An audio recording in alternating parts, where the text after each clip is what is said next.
ಅಮೃತ ಅವರೇ, ಬರೀ ಈ ಜನ್ಮದಲ್ಲ, ಎಲ್ಲ ಜನ್ಮದಲ್ಲೂ ನೀವು ನನ್ನ ಪ್ರೀತಿ ಕಣ್ರಿ. ನೀವೇ ನನ್ನ ಜೀವ. ಐ ಲವ್ ಯು ಕಣ್ರಿ. ಸರಿ.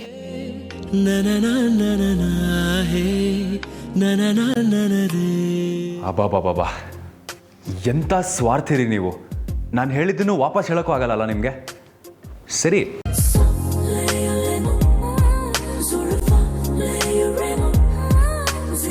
ನಿಮ್ಮ ಬೊಗಸೆ ಕಣ್ಗಳನ್ನ ಹೀಗೆ ನೋಡ್ತಾ ಕೂತ್ಕೊಬಿಡ್ತೀನಿ. ಆವಾಗ ನೀವೇ ಐ ಲವ್ ಯು ಅಂತ ಹೇಳ್ತೀರಾ.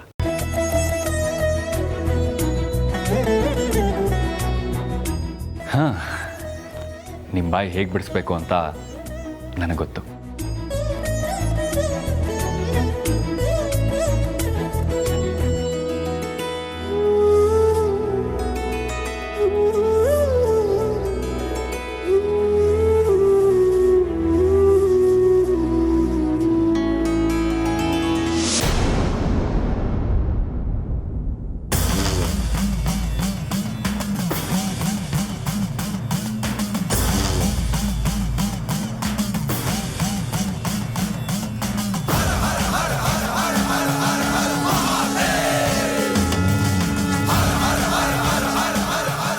ಈಶ್ವರ, ನೀನು ದುಷ್ಟ ಶಿಕ್ಷಕ, ಶಿಷ್ಟ ರಕ್ಷಕ ಅಂದ್ಕೊಂಡಿದ್ದೆ. ಆದರೆ ಇಲ್ಲೇನಾಗ್ತಿದೆ? ದುಷ್ಟರ ಕೈ ಮೇಲಾಗ್ತಾ ಇದೆ. ಹಾಗೇನಾದರೂ ಆದರೆ ಅನಾಹುತ ಆಗೇ ಆಗತ್ತೆ. ಆದರೂ ಇದನ್ನೆಲ್ಲ ನೋಡಿಕೊಂಡು ಸುಮ್ಮನೆ ಕೂತಿದ್ಯಲ್ಲ ತಂದೆ. ಯಾಕೆ ಈ ದುಷ್ಟರು ಬಲಶಾಲಿ ಆಗ್ತಾ ಇದ್ದಾರೆ? ಇದು ಹೇಗೆ ಸಾಧ್ಯ ಭಗವಂತ? ಅಲ್ಲಿ ನೋಡಿದರೆ ಆ ಭೈರವ ನಾಗಾಮೃತವನ್ನು ಸಿದ್ಧಿ ಮಾಡಿಕೊಂಡ. ಈಗ ನಾಗಪುಷ್ಪದ ಹಿಂದೆ ಬಿದ್ದಿದ್ದಾನೆ. ಆ ನಾಗಪುಷ್ಪವೇನಾದರೂ ಅವನ ಕೈವಶವಾದರೆ ಪ್ರಳಯ ಖಚಿತ. ನೀನು ಎಲ್ಲವನ್ನೂ ಬಲ್ಲವನು. ಆದರೂ ಹೀಗೇಕೆ ಮೌನವಾಗಿ ಕೂತಿದ್ದಿ ತಂದೆ? ಆ ಮಗು ಅಮೃತ ಅಪಾಯದಲ್ಲಿದ್ದಾಳೆ. ಅವಳ ರಕ್ಷಣೆಗೆ ಅಂತ ನನ್ನನ್ನು ತಂದಿಟ್ಟೆ. ಆದರೂ ಸತ್ಯ ಹೇಳದೇ ಇದ್ದ ಹಾಗೆ ನನ್ನ ಕೈಯನ್ನು ಕಟ್ಟಿ ಹಾಕಿಬಿಟ್ಟಿದ್ದಿಲ್ಲ ತಂದೆ. ಇದಾವ ನ್ಯಾಯ? ಏನು ನಿನ್ನ ಉದ್ದೇಶ? ಅಮೃತ ಏಕಾಂಗಿಯಾಗಿ ಆ ಭೈರವನ ವಿಷವರ್ತನದೊಳಗೆ ಹೋಗೋದಕ್ಕೆ ಸಾಧ್ಯ ಇದೆಯಾ? ಅವಳಿಗೆ ನಾನು ಯಾವ ರೀತಿ ಸಹಾಯ ಮಾಡಬಹುದು? ಅವಳಿಗೆ ಅಪಾಯದಿಂದ ಪಾರು ಮಾಡೋದಕ್ಕೆ ಹೇಗೆ ಸಾಧ್ಯ? ಹೇಳು ತಂದೆ, ಯಾಕೆ ಮೌನವಾಗಿ ಕೂತಿದ್ದೀಯಾ? ಹೇಳು ತಂದೆ. ಈಗ ನೀನು ಹೇಳೋದನ್ನು ನಾನು ಕೇಳಿಸ್ಕೊಳ್ಳೋದನ್ನು ಬಿಟ್ಟರೆ ಬೇರೆ ಯಾವ ದಾರಿಯೂ ಇಲ್ಲ. ಹೇಳಪ್ಪ, ಹೇಳು ತಂದೆ, ಯಾಕೀ ಮೌನ? ಕಾಲತ್ರಿಕಾಲ ನೇತ್ರ ತ್ರಿನೇತ್ರ ಶೂಲ ತ್ರಿಶೂಲ ಗಾತ್ರಂ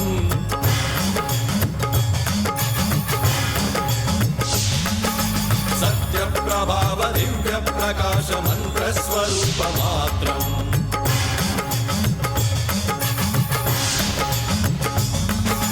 ನಿಷ್ಪ್ರಪಂಚಾದಿ ನಿಷ್ಕಲಂಕೋಹಂ ನಿಜ ಪೂರ್ಣ ಬೋಧಹಂ प्रत्यगात्माहं नित्य ब्रह्मोहं स्वप्रकाशोहं हं हं सच्चित् प्रमाणं ओम ओम मूल प्रमेयं ओम ओम अयं ब्रह्मास्मि ओम ओम अहं ब्रह्मास्मि ओम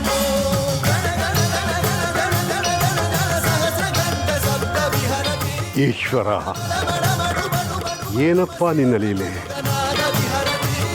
ಮುಂದೆ ನಾನು ಏನು ಕೆಲಸ ಮಾಡಬೇಕು ಅಂತ ಅಪ್ಪಣೆ ಕೊಡಿಸ್ತಾ ಇದ್ದೀಯಾ? ಯಾವ ನಡೆ ಇಡಬೇಕು ಅಂತ ಹೇಳ್ತಾ ಇದ್ದೀಯಾ?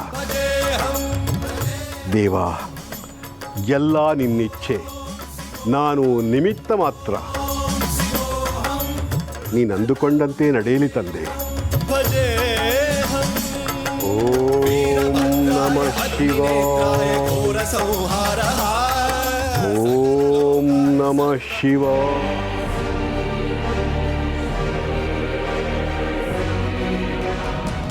ತಪ್ಪು ಮಾಡಿದವ್ರು ಭಯ ಪಡ್ಬೇಕಪ್ಪ, ನನಗೇನು ಭಯ ಇಲ್ಲ.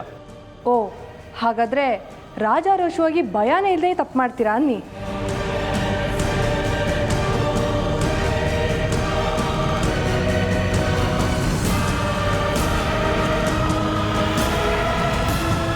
ರೀ ಹಾಗ ಅಂದಿದ್ದು ನಾನು ಅಂದಿದ್ದು ನನಗೆ ಭಯ ಇಲ್ಲ. ಯಾಕೆ ಅಂದರೆ ನಾನು ತಪ್ಪು ಮಾಡಿಲ್ಲ. ಯಾರು ಏನು ಮಾಡಿದ್ದಾರೆ ಅಂತ ಇನ್ನೇನು ಗೊತ್ತಾಗುತ್ತಲ್ಲ, ಇರಪ್ಪ. ನನ್ನ ಮೊಮ್ಮಗ ಏನು ಎಂತವನು ಅಂತ ನನಗೆ ಚೆನ್ನಾಗಿ ಗೊತ್ತು. ಇವನು ನಾನು ಎತ್ತಾಡ್ಸಿದ ಮಗು, ತಪ್ಪು ಮಾಡೋದಕ್ಕೆ ಸಾಧ್ಯನೇ ಇಲ್ಲ. ಅಜ್ಜಿ, ಈ ಮನೇಲಿ ನೀವು ಒಬ್ಬರೇ ನನ್ನ ಕರೆಕ್ಟಾಗಿ ಅರ್ಥ ಮಾಡ್ಕೊಂಡಿರೋದು. ನಾನು ತಪ್ಪು ಮಾಡಿಲ್ಲ, ಮಾಡೋದಕ್ಕೆ ಸಾಧ್ಯನೂ ಇಲ್ಲ. ಹೌದೇನಪ್ಪ ದೊರೆ? ಹಾಗಾದರೆ ಇದಕ್ಕೇನು ಹೇಳ್ತೀಯಾ? ಅಯ್ಯೋ,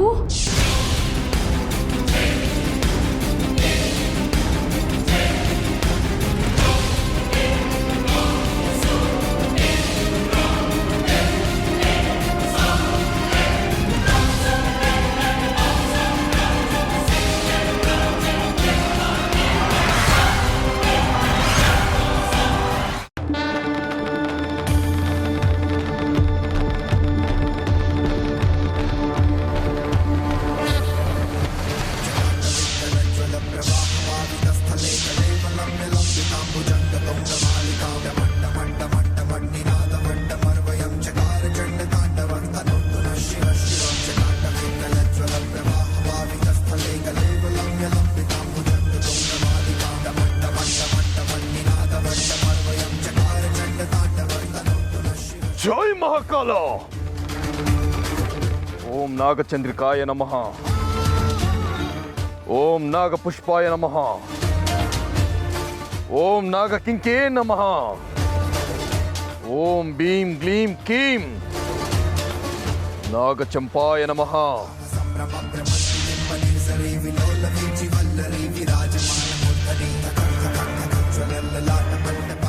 ಭೈರವ, ತಪ್ಪು ಮಾಡ್ತಾ ಇದ್ದೀಯ. ಅನಾಹುತ ಆಗೋಕ್ಕಿಂತ ಮುಂಚೆ ಪೂಜೆ ನಿಲ್ಲಿಸ್ಬಿಡು. ಏ ಸನ್ಯಾಸಿ, ಅದನ್ನೆಲ್ಲ ಹೇಳೋದಕ್ಕೆ ನೀನ್ ಯಾರು? ನಾನು ಯಾರು ಅನ್ನೋದು ಮುಖ್ಯ ಅಲ್ಲ ಭೈರವ, ನಾನು ಏನು ಹೇಳೋಕೆ ಹೊರಟಿದ್ದೀನಿ ಅದು ಮುಖ್ಯ. ಆ ಪೂಜೆಯಿಂದ ಯಾವುದೇ ಫಲವಿಲ್ಲ, ಅನಾಹುತಗಳೇ ಜಾಸ್ತಿ. ನನ್ನ ಮಾತು ಕೇಳು, ಪೂಜೆನ ನಿಲ್ಲಿಸ್ಬಿಡು. ಎದುರಿಸ್ತಾ ಇದೆಯಾ ನನ್ನನ್ನೇ?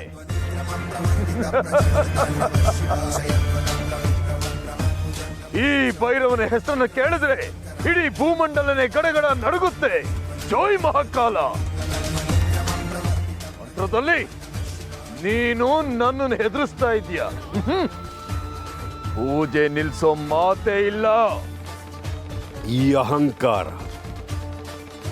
ಅಹಂಕಾರವೇ ಬೇಡ ಅಂತ ಹೇಳ್ತಿರೋದು ಭೈರವ. ಆ ಶಿವನಿಚ್ಛೆ ಬೇರೆಯೇ ಇದೆ. ದೈವವನ್ನು ಎದುರು ಹಾಕ್ಕೊಂಡವರು ಯಾರೂ ಬದುಕಿಲ್ಲ. ದೈವ? ಯಾರೋ ದೈವ? ದೈವಸ್ಥೆ ಯಾವುದೂ ಇಲ್ಲ. ಇಲ್ಲಿ ನಾನೇ ದೇವರು, ನಾನೇ ಸರ್ವಶಕ್ತ. ಎಲ್ಲ ನನ್ನ ನಿಶ್ಚಯಂತೆನೇ ಆಗ್ಬೇಕು. ಆಗುತ್ತೆ. ಜೈ ಮಹಾಕಾಲ. ಅದನ್ನ ಕೇಳೋದಕ್ಕೆ ನೀನ್ ಯಾರು? ಮಾಡಬಾರದನ್ನ ಮಾಡಿದರೆ ಆಗಬಾರದ್ದೇ ಆಗುತ್ತೆ. ಯಾವುದೇ ಕಾರಣಕ್ಕೂ ಈ ಪೂಜೆ ನೆರವೇರಬಾರದು. ನಾಗಪುಷ್ಪ, ನಿನ್ನಂತಹ ಅಪಾತ್ರನ ಕೈ ಸೇರಬಾರದು. ಯಾರು ಅಪಾತ್ರರು ಅನ್ನೋದನ್ನ ಕಾಲ ನಿರ್ಧಾರ ಮಾಡುತ್ತೆ ಸನ್ಯಾಸಿ. ಯಾವುದೇ ಕಾರಣಕ್ಕೂ ಈ ಪೂಜೆ ನಿಲ್ಲಲ್ಲ. ನೋಡ್ತಾ ಇರು. ಜೈ ಮಹಾಕಾಲ. ಭೈರವ, ನೀನು ಅದು ಹೇಗೆ ಪೂಜೆ ಮಾಡ್ತೀಯೋ ನಾನು ನೋಡಿ. ದೇವ್ರ ಕೆಲಸ ಅರ್ಥಕ್ಕೆ ನಿಂತ್ರೆ ಅಪಶಕನ ಅಲ್ವೇನೋ? ಏನ್ರೋ ನೀವು ಹಿಂದೆ ಮುಂದೆ ವಿಚಾರಿಸ್ದೆ ಯಾಕಿಂತ ಕೆಲಸ ಮಾಡ್ತೀರಾ? ಈಗಾಗಿರೋ ಅನಾಹುತಗಳೇ ಸಾಲ್ದ? ಅಷ್ಟೇ ಅಲ್ಲಮ್ಮ, ಆ ದುರ್ಗಾಪ್ರಸಾದ್ ದೇವಸ್ಥಾನದ ಅರ್ಧ ಭಾಗ ತನಗೂ ಸೇರಬೇಕು ಅಂತ ಹಠ ಮಾಡ್ತಿದ್ದಾನಮ್ಮ.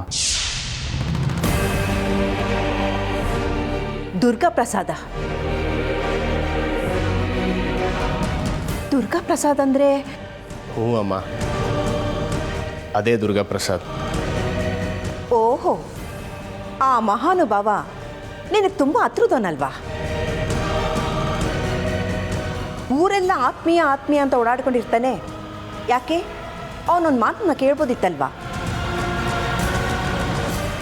ಈಗಲೂ ಏನು ಕಾಲ ಮಿಂಚಿಲ್ಲ, ಹೋಗಿ ಕೇಳು. ಅವನು ನಮಗೆ ಆತ್ಮೀಯನೇ ಇರ್ಬೋದು, ಆದರೆ ಅವನು ನಮ್ಮ ಮಾತು ಕೇಳೋದು ಅನುಮಾನನೇ ಅಮ್ಮ. ಅವನ ಮಾತು ಕಟ್ಕೊಂಡೆ ತಾನೆ ನೀನು ಆ ನಾಗಮಣಿಯಿಂದ ಬಿದ್ದಿದ್ದು. ಮನೆ ಮಠ ಬಿಟ್ಟು ಅದರಿಂದ ಸುತ್ತಿದ್ದು. ಅದರಿಂದನೇ ಇಷ್ಟೊಂದೆಲ್ಲ ಅವಾಂತರಗಳು ನಡೀತಾ ಇರೋದು. ಅಮ್ಮ, ಅದು ಹಾಗಲ್ಲಮ್ಮ. ಹಾಗಲ್ಲ ಅಂದ್ರೆ ಏನು ಅರ್ಥ? ಆ ನಾಗಿಣಿ ಸೇಡ್ ತೀರ್ಸ್ಕೋಬೇಕಾಗಿರೋದು ಆ ದುರ್ಗಾಪ್ರಸಾದ್ ವಂಶದ ಮೇಲೆ, ನಮ್ಮನೆ ಮೇಲಲ್ಲ. ಅವನಿಂದನೇ ನನ್ನ ಮಕ್ಕಳು ಮಾಡಬಾರ್ದು ಕೆಲಸ ಮಾಡಿ ಈಗ ತೊಂದರೆ ಸಿಕ್ಕಾಕೊಂಡಿರೋದು. ಆ ನಾಗಿಣಿ ಸೇಡ್ಗೆ ಮೊದಲು ಬಲಿ ಆಗಬೇಕಾಗಿರೋದು ಆ ದುರ್ಗಾಪ್ರಸಾದ್ ವಂಶನೇ ಹೊರ್ತು ನಮ್ಮನೆ ಮನೆತನ ಅಲ್ಲ. ಅಮ್ಮ, ಹಳೆ ಕತೆ ಎಲ್ಲ ಯಾಕೀಗ? ಬಾಬಾ ಹೇಳಿದಾರಲ್ವಾ ನಮ್ಮಿಬ್ರಿಗೂ ಯಾವ ಅಪಾಯನೂ ಇಲ್ಲ ಅಂತ. ನೀನು ಸ್ವಲ್ಪ ಸಮಾಧಾನವಾಗಿರು. ವಿಷ್ಣು, ರುದ್ರ,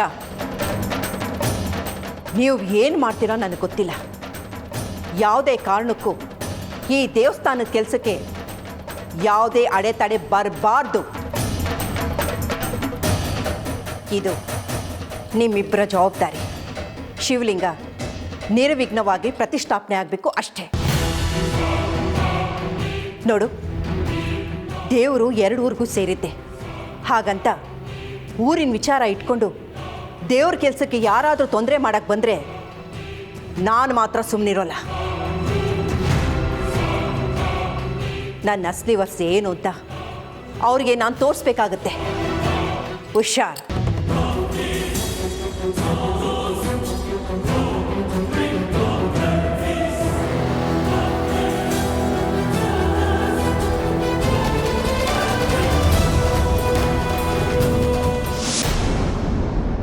ಗುರುಗಳೇ, ನನಗೇನು ಮಾಡಲಿ? ಓಂ ಶಿವೋಹಂ ನನ್ನಲ್ಲಿರೋ ಶಕ್ತಿನೆಲ್ಲ ನಾನು ಕಳ್ಕೊಂಡಿದ್ದೀನಿ. ಭಜೇಹಂ ನಾನೀಗ ಸಂಪೂರ್ಣವಾಗಿ ಅಸಹಾಯಕಳಾಗಿದ್ದೀನಿ. ನನಗೆ ಯಾವ ದಾರಿನೂ ಗೋಚರಿಸ್ತಿಲ್ಲ. ನನ್ನ ಕಣ್ಮುಂದೆ ಕಾಣಿಸ್ತಾ ಇರೋ ದಾರಿ ಒಂದೇ, ಅದು ನನ್ನ ಸಾವು.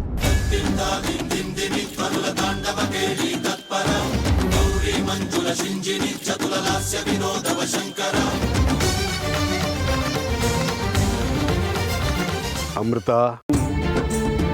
ನಿನಗೆ ನಿನ್ನ ಶಕ್ತಿಗಳನ್ನು ಪಡ್ಕೊಳ್ಳೋಕೆ ಬೇಕಾಗಿರೋ ನಾಗಾಮೃತ ಆ ಭೈರವನ ಹತ್ರ ಇದೆ ಅನ್ನೋ ವಿಚಾರ ನಿನಗೆ ತಿಳಿದಿದೆ ಅಂತ ಭೈರವನಿಗೂ ಗೊತ್ತಾಗಿದೆ. ಈಗ ನಿನ್ನ ದಾರಿನೇ ಅವನು ಕಾಯ್ತಾ ಇರ್ತಾನೆ. ಆದರೆ ಭರವಸೆ ಕಳ್ಕೋಬೇಡ ಮಗಳೇ. ಆ ಭಗವಂತ ತನ್ನ ಭಕ್ತರನ್ನು ಅಷ್ಟು ಸುಲಭವಾಗಿ ಬಿಡೋದಿಲ್ಲ. ಏನಾದರೂ ಒಂದು ದಾರಿ ಇಟ್ಟೇ ಇಟ್ಟಿರ್ತಾನೆ. ಧೈರ್ಯವಾಗಿರು.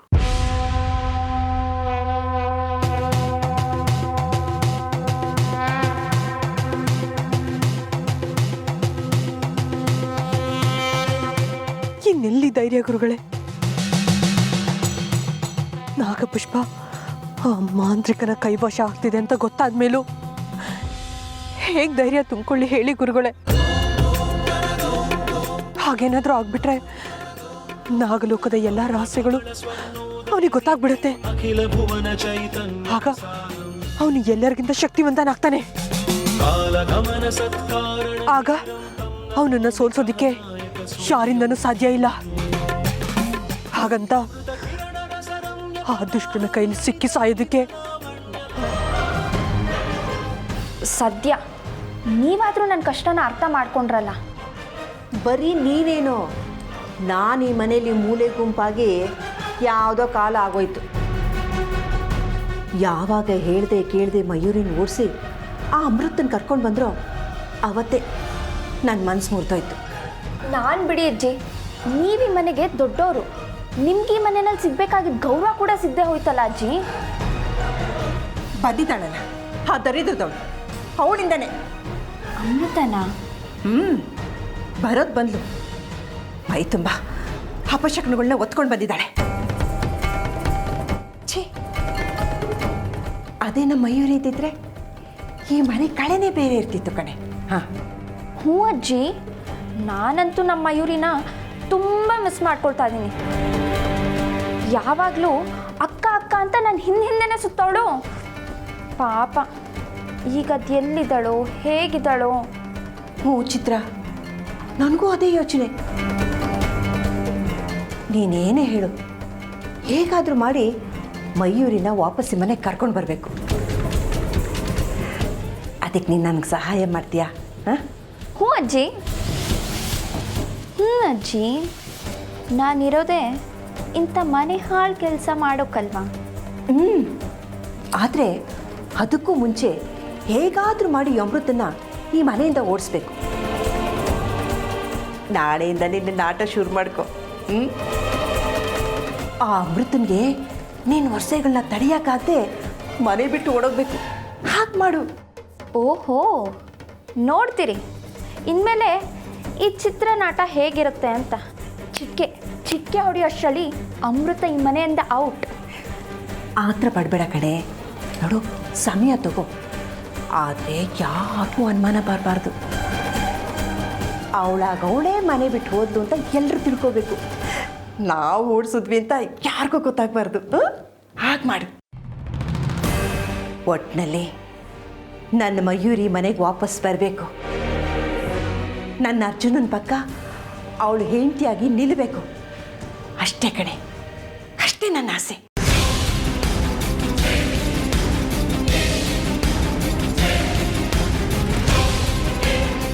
ಜೈ ಮಹಾಕಾಲ!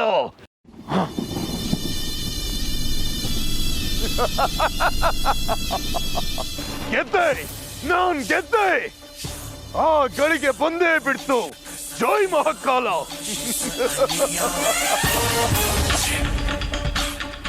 ಆ ಗಳಿಗೆ ಬಂದೇ ಬಿಡ್ತು. ನಾಗ ಪುಷ್ಪ ನನ್ನ ಬಳಿಗೆ ಬರುವಂತಹ ಸಮಯ ಬಂದೇ ಬಿಡ್ತು. ಅಲ್ಲಿ ಆ ನಾಗಿಣಿಯ ಸಂಜೀವಿನಿ ನಾಗಾಮೃತ ಕೆಲವೇ ಕ್ಷಣಗಳಲ್ಲಿ ನನ್ನ ಕೈಯಲ್ಲಿ ನಾಗಪುಷ್ಪ ಎರಡು ಈ ಭೈರವನ ವಶದಲ್ಲಿ. ಜೈ ಮಹಾಕಾಲ!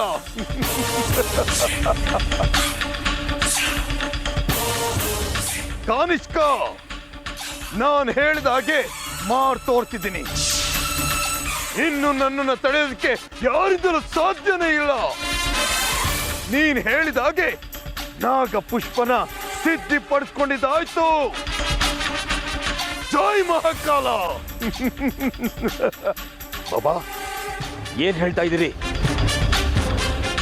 ಕಡಿಮೆ ಸಮಯದಲ್ಲಿ ನಾಗಪುಷ್ಪನ ಹೇಗೆ ಹೋಲಿಸ್ಕೊಂಡ್ರಿ? ಅಸಾಧ್ಯ. ಈ ಭೈರವನಿಗೆ ಅಸಾಧ್ಯವಾದದ್ದು ಯಾವುದೂ ಇಲ್ಲ ಕಾನಿಷ್ಕ. ಈ ಭೈರವನ ಶಕ್ತಿನೇ ಅಂತದ್ದು. ಇಲ್ಲ ಬಾಬಾ, ನನಗೇನೋ ಇದರಲ್ಲಿ ಮೋಸ ಇದೆ ಅನ್ನಿಸ್ತಾ ಇದೆ. ಇಲ್ಲ ಕಾನಿಷ್ಕ, ಯಾವ ಮೋಸನೂ ಇಲ್ಲ. ಇನ್ನು ಕೆಲವೇ ಕ್ಷಣಗಳಲ್ಲಿ ನಾಗಪುಷ್ಪ ನನ್ನ ಮುಂದೆ ಪ್ರಕಟವಾಗೋ ಎಲ್ಲ ಸೂಚನೆಗಳು ನನಗೆ ಗೋಚರಿಸ್ತಾ ಇವೆ. ಇಲ್ಲ, ಹಾಗಾಗೋದಕ್ಕೆ ಸಾಧ್ಯನೇ ಇಲ್ಲ. ಯಾರೋ ಶತ್ರುಗಳು ನಿಮ್ಮನ್ನ ಯಾವುದೋ ವ್ಯೂಹದಲ್ಲಿ ಸಿಕ್ಕಾಕ್ಸೋದಕ್ಕೆ ಪ್ರಯತ್ನ ಮಾಡ್ತಾ ಇದ್ದಾರೆ ಅಂತ ಅನಿಸ್ತಾ ಇದೆ. ಹಾಗೊಂದು ವೇಳೆ ಏನಾದ್ರೂ ನೀನು ಹೇಳಿದ್ ನಿಜ ಆಗಿದ್ದಿದ್ರೆ ಈ ಭೈರವನ ಕಣ್ಣಿಗೆ ಗೋಚರಿಸಬೇಕಾಗಿತ್ತು. ಹಾಗೇನು ಇಲ್ಲ ಕನಿಷ್ಕ, ನೋಡ್ತಾ ಇರು. ಇನ್ನು ಸ್ವಲ್ಪ ಹೊತ್ತಲ್ಲಿ ನಾಗ ಪುಷ್ಪನ ತಂದು ನಿನಗೆ ನಾನು ತೋರಿಸ್ತೀನಿ. ಹಾ, ಜೈ ಮಹಾಕಾಲ.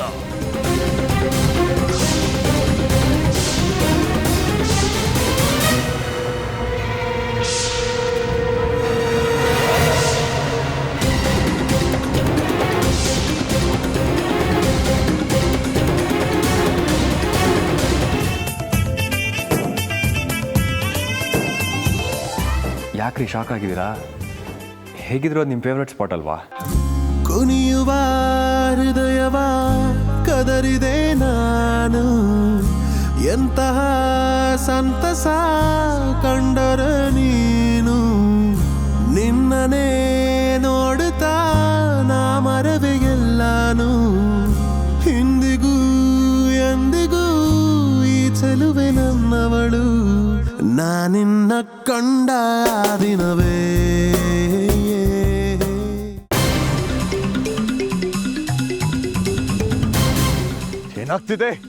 ಏನಾಗ್ತಿದೆ ಅಲ್ಲಿ? ಹೋಗಿಣಿ, ನಿನ್ನನ್ನು ಮಾತ್ರ ನಾನು ಸುಮ್ಮನೆ ಬಿಡಲ್ಲ.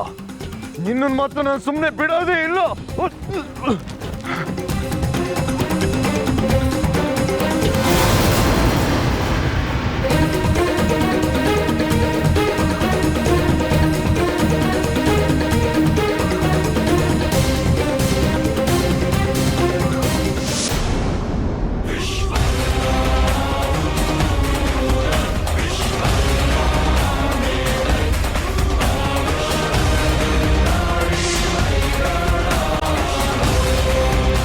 ಭೈರವ, ಸತ್ಯಕ್ಕೆ ಸಾವಿಲ್ಲ, ಸುಳ್ಳಿಗೆ ಸುಖವಿಲ್ಲ. ನೀನು ಅನ್ಯಾಯದ ದಾರಿಯಲ್ಲೇ ಹೋದರೆ ನಿನಗೆ ಸೋಲು ನಿಶ್ಚಿತ. ಇದು ನೀನಾ? ಹಾಗಾದ್ರೆ ನನ್ನನ್ನು ಬಂಧನದಲ್ಲಿಟ್ಟಿದ್ದು ನೀನಾ? ಓ ಕಪ್ಪಟೆ! ನಿನ್ನನ್ನು ಬಂಧಿಸುವುದಕ್ಕೆ ನಾನಾರು ಭೈರವ? ಎಲ್ಲವೂ ಶಿವನಿಗೆ ಶಿರಸಾವಹಿಸಿ ಪಾಲಿಸುವ ದಾಸ ಮಾತ್ರ. ಬಾಬಾ, ಏನಾಗ್ತದೆ ಇಲ್ಲಿ? ಯಾಕಿಷ್ಟೊಂದು ಆತಂಕದಲ್ಲಿದ್ದೀರಾ? ಈ ಸನ್ಯಾಸಿ ಯಾರು? ಕನಿಷ್ಕ, ಎಲ್ಲ ಮುಗಿದ ಮೇಲೆ ಬಂದಿದ್ಯಾ? ಏನಾಯ್ತು ಬಾಬಾ? ಕನಿಷ್ಕ, ನೀನು ಅವತ್ತು ಹೇಳಿದ್ದು ಸತ್ಯ ಆಯ್ತು. ಈ ಕಪಟಿ ನಮಗೆ ಮೋಸ ಮಾಡ್ಬಿಟ್ಟ. ಎಲ್ಲ ವಂಚನೆ, ಎಲ್ಲ ಮೋಸ, ಎಲ್ಲ ಅನ್ಯಾಯ. ನಾವು ಮೋಸ ಹೋಗ್ಬಿಟ್ವಿ ಕನಿಷ್ಕ, ನಾವು ಮೋಸ ಹೋಗ್ಬಿಟ್ವಿ.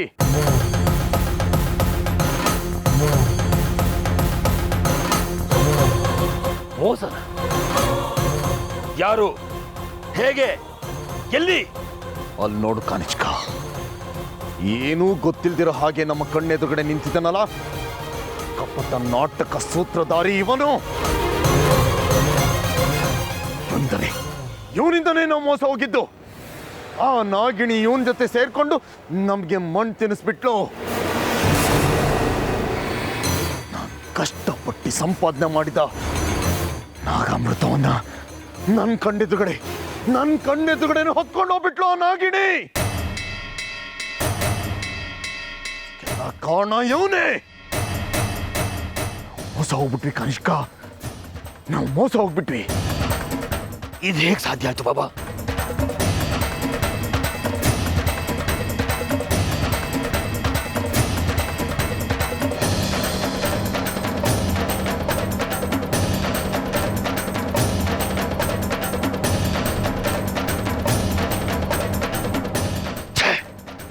ನಾಗಿಣಿ ತಪ್ಪಿಸ್ಕೊಬಿಟ್ಟು ಕಾನಿಷ್ಕ. ಈ ಕಪಟಿ ಆ ನಾಗಿಣಿಗೆ ಕಾವಲಾಗಿ ನಿಂತಿದ್ದಾನೆ.